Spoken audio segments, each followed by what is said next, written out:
আল্লাহ রাব্বুল আলামিন বলেন, ওয়াযকুর ফিল কিতাবি মারইয়ামা ইযিন তাবাযাত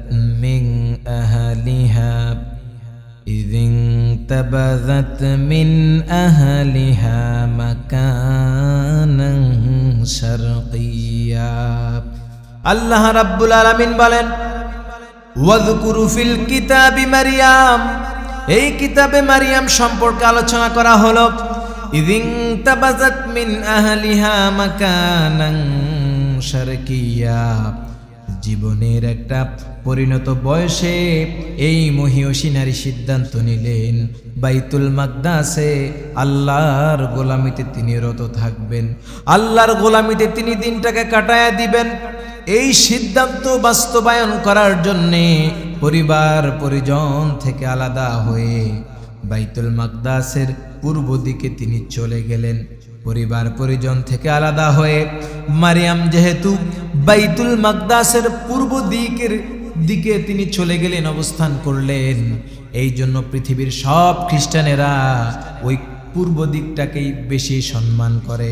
সম্মানিত হাজিরিন, আল্লাহ রাব্বুল আলামিন বলেন, ফাত্তাখাযাত মিন দুনিহিম হিজাবা, মারিয়াম বাইতুল মাকদাসে গেলেন। অসংখ্য পুরুষ সেই জায়গায় আল্লাহর গোলামি করে, কিন্তু মারিয়াম হলো একজন মহিলা মানুষ। পুরুষের মাঝে নির্বিঘ্নে ইবাদত করার জন্য আলাদা একটা পরিবেশের প্রয়োজন আছে না নাই? আরো যখন আছে না নাই? এই জন্য মারিয়াম একটা হুজরা বানালেন, একটা রুম তৈরি করলেন, কক্ষ তিনি বানালেন। আল্লাহ রাব্বুল আলামিন সে কথাই বললেন, ফাত্তাখাযাত মিন দুনিহিম হিজাবা, পুরুষ থেকে আলাদা হওয়ার জন্যে, লোক চক্ষু থেকে আলাদা হওয়ার জন্যে মারিয়াম নিরিবিলি একটা জায়গায় আল্লাহর গোলামি করার জন্যে একটা হুজরা তিনি বানালেন, একটা কক্ষ তিনি বানালেন। এবার আপনারা বলুন তো, মারিয়াম কোথায়? বাইতুল মাকদাসে। কোথায়? যেইখানে তিনি কি করলেন, রুম বানিয়েছেন, সেখানে তিনি অবস্থান করছেন। সেখানে রুম বানানোর কারণ কি? ওই পুরুষেরা যখন মারিয়ামকে দেখে ফেলবে, পর্দার তো খেলাফ হয়ে যাবে, সেজন্য তিনি পর্দা দিয়ে ঘেরাও করলেন। আপনারা বলুন তো, আমাদের সমাজে পর্দা আছে না নাই?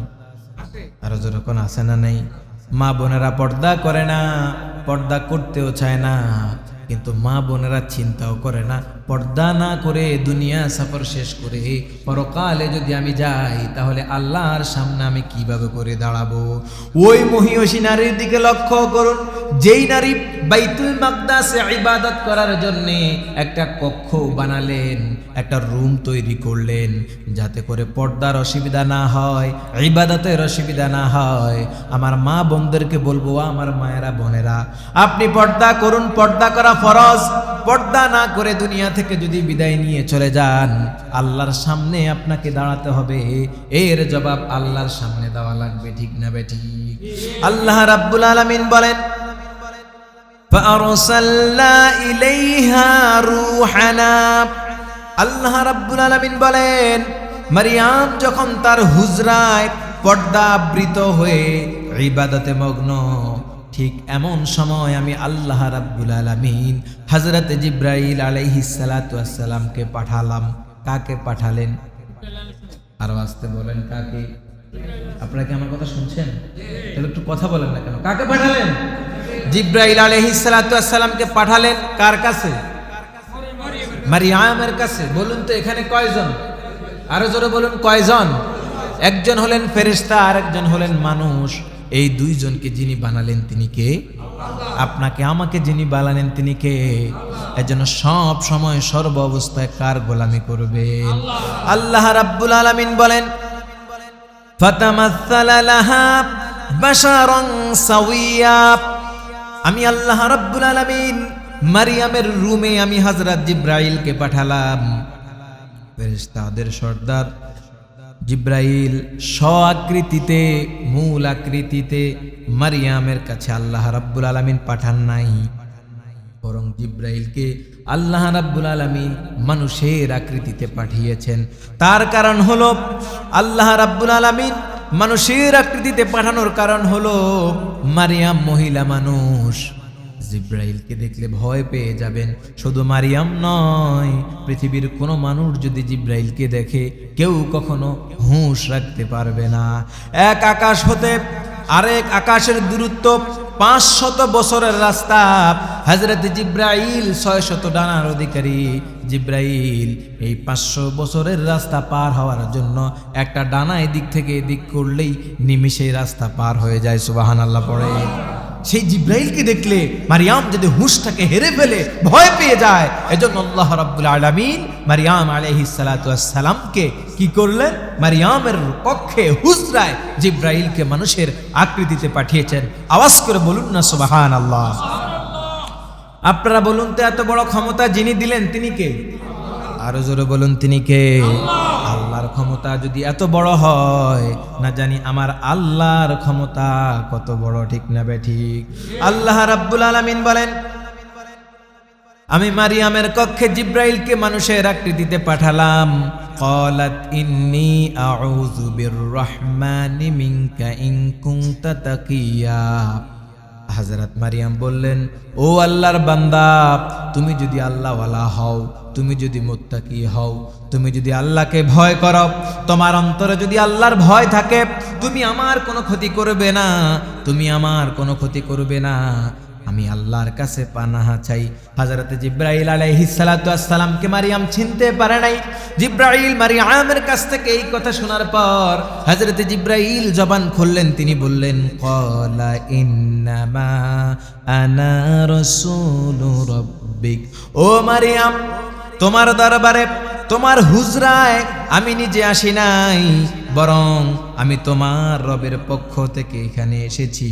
এবার মারিয়াম বললেন, কেন পাঠালেন? জবাবটা শুনেন। আল্লাহ রাব্বুল আলামিন কত চমৎকার করে কুরআনুল কারীমের মধ্যে জবাব দিয়ে দিয়েছেন। লি আহাবালাকি গোলামান জাকিয়া। অনুবাদ শোনার আগে পড়েন না আল্লাহু আকবার। আরো জোরে বলুন না আল্লাহু আকবার। ও মারিয়াম, তোমার রব আমাকে তোমার হুজরার ভিতরে পাঠানোর উদ্দেশ্য হলো, পাঠানোর কারণ হলো, তোমার রবের সিদ্ধান্ত হলো তোমাকে পুত পবিত্র সন্তান উপহার দিবে। আল্লাহ রাব্বুল আলামিন এখানে শুধু গোলামান একজন সন্তান দিবে এ কথা বলে নাই। আল্লাহ রাব্বুল আলামিন বললেন গোলামান জাকিয়া। আল্লাহ রাব্বুল আলামিন একজন পুত পবিত্র সন্তান দিবে। সুবহানাল্লাহ পড়েন। আরো জোরে বলুন না আল্লাহু আকবার। এই ইশারার মালিক কে? সব কিছুর মালিক কে? সন্তান দেওয়ার মালিক কে? আবার সন্তান দেয় না, সন্তান হয় না, এটাও কার হুকুম? আল্লাহর প্রশংসা করা, প্রশংসা করা লাগবে, প্রশংসা করা, আল্লাহর গোলামি করা লাগবে। অমুকের সন্তান হলো, আমার তো সন্তান হয় নাই, এই চিন্তা করার কারণে আপনি যদি মন খারাপ করেন, এটা করা যাবে না। ইমানদার কখনো মন খারাপ করে? যত সমস্যা কার কাছে বলবেন? আরো জোরে বলুন, কার কাছে? আল্লাহ রাব্বুল আলামিন বলেন, জিব্রাইল বললেন, ক্বালাত আন্না ইয়াকুনু লি গোলামুন। জিব্রাইল যখন বললেন তোমাকে পুত পবিত্র সন্তান উপহার দেওয়ার জন্য এসেছি, এবার মারিয়াম প্রশ্ন করলেন, আন্না ইয়াকুনু লি গোলামুন, কিভাবে করে আমার সন্তান হবে? ওয়ালাম ইয়ামসাসনি বাশারুন, এই পর্যন্ত কোনো পুরুষ তো আমাকে স্পর্শ করে নাই। তার মানে মারিয়ামের এখনো বিবাহ হয়, কোনো পুরুষ স্পর্শ এখনো করে? এবার মারিয়াম জিব্রাইলকে বলল, ও জিব্রাইল, কিভাবে করে আমার সন্তান হবে? কোনো পুরুষ তো আমাকে স্পর্শ করে নাই। ওয়ালাম আকু বাগিয়া, আর আমি তো ব্যভিচারীও নই, কোনো পুরুষ আমাকে স্পর্শ করে নাই, আমি তো ব্যভিচারীও নই। আপনারা বলুন তো, এই প্রশ্নের জবাব জিব্রাইলের কাছে আছে না? আছে না নাই? আপনারা কি আমার কথা বুঝতেছেন? তাহলে সবাই কথা বলেন না কেন? আছে না নাই? হযরত জিব্রাইল আলাইহিস সালাতু ওয়াস সালাম একটা শব্দ দিয়ে জবাব দিলেন। তিনি বললেন, ক্বালা কাযালিক, এমনিই হবে। আল্লাহু আকবার বলেন। আল্লাহ রাব্বুল আলামিন বলেন, ক্বালা রাব্বুকি হুয়া আলাইয়া হাইয়ুনুন। ও মারিয়াম, তুমি প্রশ্ন করেছো স্বামীবিহীন কিভাবে করে তোমার সন্তান হবে, তোমার রব তোমাকে জবাব দিচ্ছে কলা রব্বুকি, আল্লাহ পাক বলেন হুয়া আলাইয়া হাইয়িনুন, বাবাবিহীন সন্তান দেওয়া আল্লাহর কাছে একেবারেই সহজ। আল্লাহু আকবার বলেন। এবার আপনারা বলুন তো ঈসা আলাইহিস সালাতু ওয়াস সালামের বাবা আছে না নাই? আছে আছে আছে। ঈসার বাবা নাই। এবার আপনারা বলুন তো, খুব মনোযোগ দিয়ে শুনুন, হযরত আদম আলাইহিস সালাতু ওয়াস সালাম হলেন আমাদের আদি পিতা। বলুন তো আদম আলাইহিস সালাতু ওয়াস সালামের বাবার নাম কি? জানেননি? আপনারা জানেন? ওনার বাবা আসেনি। আদমের বাবা আছে, হাওয়া আলাইহিস সালাতু ওয়াস সালামের বাবা আছে। তাহলে বাবা নাই, মা নাই, বাবা মা বিহীন আল্লাহ রাব্বুল আলামিন যদি আদমকে তৈরি করতে পারেন, হাওয়া আলাইহিস সালাতু ওয়াস সালামকে তৈরি করতে পারেন, তাহলে ঈসা আলাইহিস সালাতু ওয়াস সালামকে বাবা বিহীন মায়ের মাধ্যমে জন্ম দেওয়া সহজ না কঠিন? সহজ না কঠিন? সব কিছুর মালিক কে? সব কিছুর হুকুমের আইনের মালিক কে? তাহলে সন্তান না হলেও ইশারা কার? হুকুম কার? আবার সন্তান হলেও ইশারা কার? সব রিজিকের ফয়সালা কার কাছে? সুতরাং মন খারাপ করার কোনো কারণ। আল্লাহ রাব্বুল আলামিন বলেন ওয়ালিনাজআলাহু আয়াতান লিন্নাসি ওয়া রাহমাতাম মিন্না। আল্লাহ রাব্বুল আলামিন বলেন আমি যেন তাকে করে দেই মানুষের জন্য নিদর্শন এবং আমার পক্ষ থেকে রহমত। সুবহানাল্লাহ পড়েন। ওয়ালিনাজআলাহু, আমি যেন তাকে করে দেই আয়াতান, একটি নিদর্শন, লিন্নাস, মানুষের জন্য, ওয়া রাহমাতান, রহমত, মিন্না, আমার থেকে, ওয়া কানা আমরাম মাকদিয়া, ওয়া কানা আমরাম মাকদিয়া। এবার আল্লাহ রাব্বুল আলামিন জিবরাইল আলাইহিস সালাতু ওয়াস সালামের মাধ্যমে বললেন, ও মারিয়াম, বিষয়টা কিন্তু এই রকম নয়। তুমি চাইলে সন্তানটা রিসিভ করতে পারো, আবার চাইলে সন্তানটা রিসিভ নাও করতে পারো।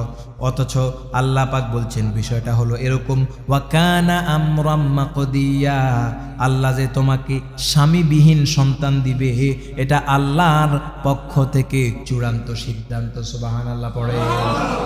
এরপরে আল্লাহ রাব্বুল আলামিন বলেন ফাহামালাতুহু ফান্তাবাযাত বিহি মাকানান কসিয়া। ফাহামালাতুহু, মারিয়ামের গর্ভে সন্তান এসে গেল। আল্লাহু আকবার বললেন না? আরো জোরে বলুন না, আল্লাহু আকবার। মারিয়ামের গর্ভে সন্তান এসে গেল। ফান্তাবাযাত বিহি মাকানান কসিয়া, মারিয়ামের পেটের মধ্যে সন্তান, সেই সন্তানের নাম হলো হযরতে ঈসা আলাইহিস সালাতু ওয়াস সালাম। মারিয়াম চিন্তায় পড়ে গেলেন, মানসিকভাবে ভেঙে পড়লেন, দুশ্চিন্তার মধ্যে পড়ে গেলেন।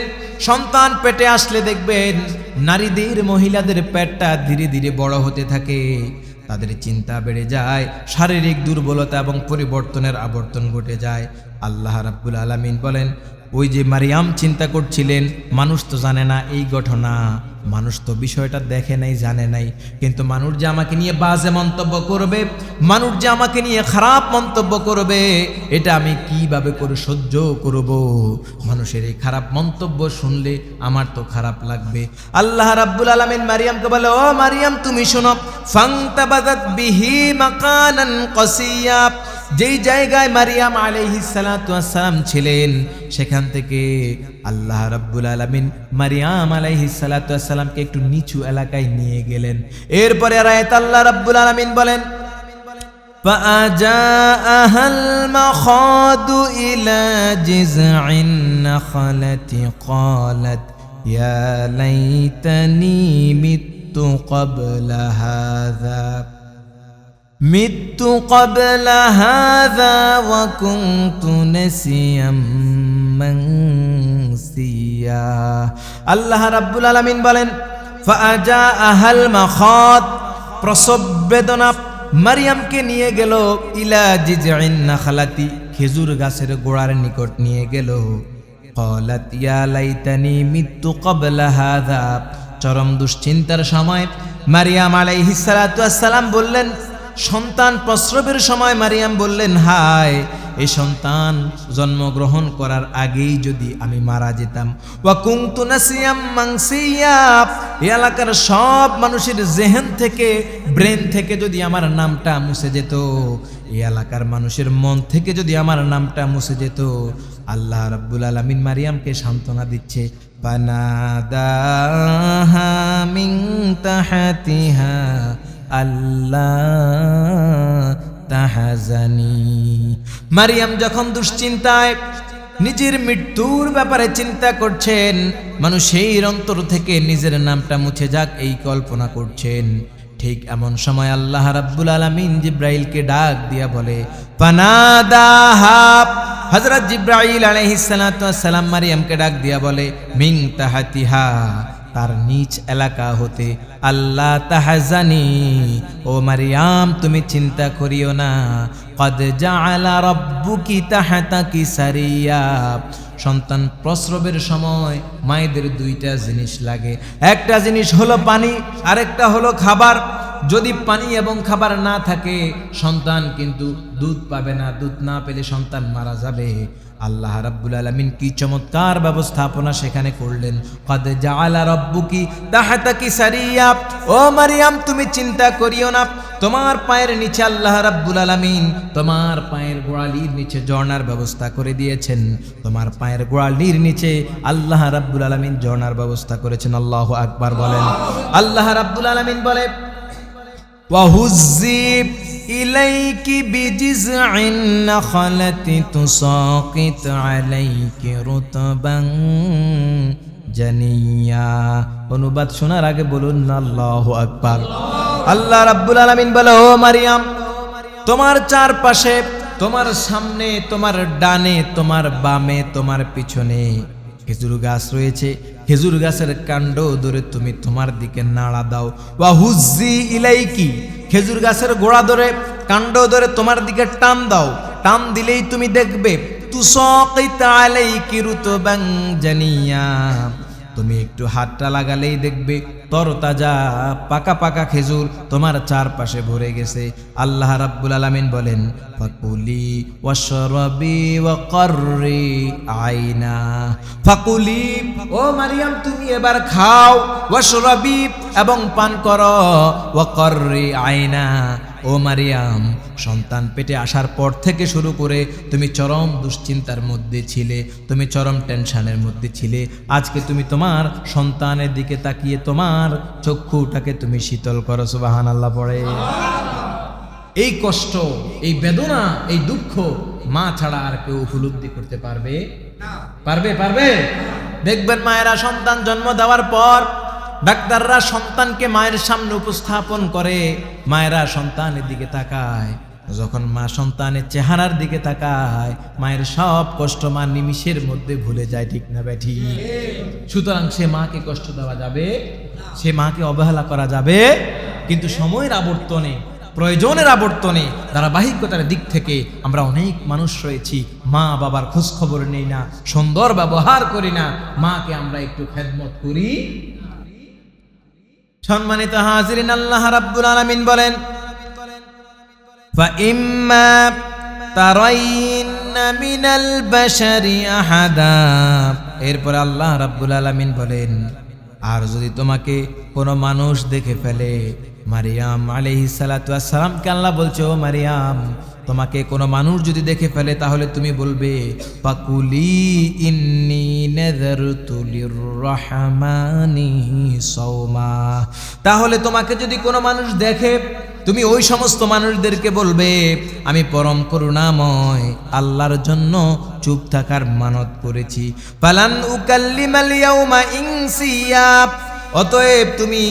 অতএব আজ তুমি কোনো মানুষের সাথে কোনোভাবেই তুমি কথা বলবে না। যদি মারিয়াম ওই এলাকার মানুষের সাথে কথা বলে, মানুষ কি খারাপ বলবে না ভালো বলবে? আরো জোরে বলুন, ভালো না খারাপ? কারণ মানুষ কি পিছনের ঘটনা জানে? কথা বলেন, জানে? মারিয়ামের সঙ্গে যে কর্মকাণ্ড ঘটেছে এটা কি মানুষ জানে? আরো জোরে বলুন, জানে? তাহলে স্বামীবিহীন কোনো মহিলার যদি পেটের মধ্যে সন্তান আসে, আপনারা একটু আওয়াজ করে বলুন তো, আপনাদের সমাজে কোনো মহিলার পেটে যদি স্বামীবিহীন সন্তান আসে, আপনারা কি ওই মহিলাকে ভালো বলবেন না খারাপ বলবেন? আরো জোরে বলুন, ভালো না খারাপ? দুশ্চরিত্রা বলবে ঠিক কিনা? অপবাদ দিবে ঠিক কিনা? এই ঠিক মারিয়াম আলাইহিস সালাতু ওয়াস সালামকে আল্লাহ রাব্বুল আলামিন বলেন, ও মারিয়াম, তোমার সাথে কোনো মানুষের যদি সাক্ষাৎ হয়, মোলাকাত হয়, তাহলে তুমি বলবে, পরম করুণাময় আল্লাহর জন্য আমি মানত করেছি, আমি চুপ থাকবো, কথা না বলার নিয়ত আমি করলাম। আল্লাহ রাব্বুল আলামিন বলে, ফালান উকাল্লিমাল ইয়াউমা ইনসিয়া, অতএব আজ আমি কোনো মানুষের সাথে কিছুতেই কথা বলবো না। ফাআতাত বিহি কওমাহা তাহমিলুহু, হযরত ঈসা আলাইহিস সালাতু ওয়াস সালামকে বহন করে কোলে নিয়ে হযরত মারিয়াম আলাইহিস সালাতু ওয়াস সালাম এলাকার মধ্যে ঢুকলেন। মুফাসসিরে কেরাম ব্যাখ্যা করলেন, হযরত ঈসা আলাইহিস সালাতু ওয়াস সালামকে যখন মারিয়াম কোলের মধ্যে নিয়ে এলাকার মধ্যে ঢুকলেন, তখন ঈসা আলাইহিস সালাতু ওয়াস সালামের বয়স ছিল 40 দিন। ক্বালু, এবার এলাকার লোকজন মারিয়ামকে দেখে বলল, ইয়া মারিয়ামু লাকাদ জিইতি শাইআম ফারিয়া, তুমি তো এক অদ্ভুত বিষয় নিয়ে আমাদের সামনে উপস্থাপন হয়েছ। এলাকার লোকজন মারিয়ামকে বলে, ও মারিয়াম, তুমি তো একটা আশ্চর্যতম জিনিস নিয়ে আমাদের সামনে উপস্থাপন করলে। ইয়া উখতা হারুন মা কানা আবুকি ইমরাআ সাউইন ওয়া মা কানাত উম্মুকি বাগিয়া, ও মারিয়াম, মা কানা আবুকি ইমরাআ সুইন, মা কানা আবুকি ইমরাআ সুইন, তোমার বাবা তো খারাপ লোক ছিল না। ওয়া মা কানাত উম্মুকি বাগিয়া, তোমার মা তো অসৎ চরিত্রবান ছিল না। মারিয়াম, তুমি কিভাবে এই কাজ তুমি করলে? ফাআশারাত ইলাইহি, মারিয়াম আলাইহিস সালাতু ওয়াস সালামের কোলের মধ্যে সন্তান আছে না নাই? আরো জোরে বলুন, আছে না নাই? তার নাম কি? তার নাম কি? হযরত ঈসা আলাইহিস সালাতু ওয়াস সালাম। মারিয়ামকে যখন এলাকার লোকেরা প্রশ্ন করলেন, মারিয়াম কি করলেন? ফাআশারাত ইলাইহি, মারিয়াম ওই সন্তানের দিকে ইশারা করলেন, আঙ্গুল তুলে দিলেন আর বললেন, তোমাদের যদি কোনো কিছু জিজ্ঞাসা করার থাকে তোমরা এই সন্তানটাকে জিজ্ঞেস করো। সুবহানাল্লাহ পড়ে। আপনারা বলুন তো, এই সন্তান কি কথা বলার বয়স হয়েছে? আপনারা কথা বললেন না কেন? বয়স হয়েছে? কথা কি বুঝতেছেন? বয়স এখনো হয়। এবার এলাকার লোকদের মন মেজাজ খারাপ, এই কোলের শিশুর কিভাবে করে কথা বলবে? কথা বলার বয়স তো এখনো হয় নাই। ক্বালু, ওই মারিয়াম আলাইহিস সালাতু ওয়াস সালামকে যখন এলাকার মানুষ প্রশ্ন করছিলেন, এমন সময় হযরত ঈসা আলাইহিস সালাতু ওয়াস সালাম দুধ খাচ্ছিলেন। তিনি দুধ খাওয়া বন্ধ করে দিয়ে ওই লোকদের প্রশ্নের জবাব দেওয়া শুরু করলেন। আল্লাহু আকবার বলেন। আল্লাহ রাব্বুল আলামিন বলেন, ক্বালু, হযরত ঈসা আলাইহিস সালাতু ওয়াস সালাম জবাব দেওয়ার আগে মারিয়াম যে তার সন্তানের দিকে ইশারা করলেন, কাইফা নুকাল্লিমু মান কানা ফিল মাহদি সাবিয়া, ও মারিয়াম, এই কোলের শিশুর সাথে আমরা কিভাবে করে কথা বলবো? দোলনায় দুলার বয়স যার, দোলনায় দুলবে এমন ছেলে কিভাবে করে আমাদের সাথে কথা বলবে? এই ছেলের সাথে কথা বলার কোনো সুযোগ তো নাই, কারণ এখনো কথা বলার বয়স এই সন্তানের হয় না। ক্বালা ইন্নী আব্দুল্লাহ, হযরত ঈসা আলাইহিস সালাতু ওয়াস সালাম দুধ খাওয়া বন্ধ করে দিয়ে তিনি এলাকার মানুষের জবাব দিচ্ছে, ইন্নী আব্দুল্লাহ, ও আল্লাহর বান্দারা শুনে রাখো, আমি হলাম আল্লাহর বান্দা। আল্লাহু আকবার বলেন। হযরত ঈসা আলাইহিস সালাতু ওয়াস সালাম এইটুকু শব্দ বলে তিনি থেমে যান নাই। হযরত ঈসা আলাইহিস সালাতু ওয়াস সালাম বললেন, আতানিয়াল কিতাবা ওয়া জাআলনি নাবিয়্যা, ও এলাকার লোকেরা শোনো, যে আল্লাহ রাব্বুল আলামিন আমাকে বাবাবিহীন সৃষ্টি করেছেন, ওই আল্লাহ আমাকে আসমানি কিতাব দিয়ে ধন্য করেছেন এবং আমাকে তিনি নবী বানিয়েছেন। সুবহানাল্লাহ পড়েন। তাহলে বয়স কতদিন? আরো জোরে বলুন, কতদিন? 40 দিনের বাচ্চার মুখের জবান যিনি খুলে দিলেন তিনি কে? আরো জোরে বলুন, তিনি কে? 40 বছর বয়স যার, এমন মানুষ আছে এখন পর্যন্ত কথাও পর্যন্ত বলতে পারে না, ঠিক না ভাই? ঠিক। তাহলে আপনি আমি যে কথা বলতে পারি, কথা শুনতে পারি, জবাব দিতে পারি, আল্লাহর কাছে শুকরিয়া আদায় করার দরকার আছে না নাই? আরো জোরে বলুন, দরকার আছে না নাই? একটু আওয়াজ করে সবাই বলুন না আলহামদুলিল্লাহ। আরো জোরে বলুন না আলহামদুলিল্লাহ। জবানের মালিক কে? হায়াতের মালিক কে? মৌতের মালিক কে? সব কিছু যদি আল্লাহ হয়, তাহলে আল্লাহর আইন ক্ষমতা মানার দরকার আছে না নাই? আরো জোরে বলুন, আছে না নাই? সুতরাং যে জবান দিল আল্লাহ, এই জবান অপবিত্র করা যাবে? এই জবান মানব রচিত আইনের পিছনে ছুটে ছুটে ব্যক্তির নামে স্লোগান দিয়ে এই পবিত্র জবান অপবিত্র করা যাবে? এই জবানে থাকবে কার নাম? আরো জোরে বলুন, কার নাম? আল্লাহর নাম জবানে যত বেশি নিবেন তত বেশি বরকত আছে না নাই? কে দিবেন? আরো জোরে বলুন, কে?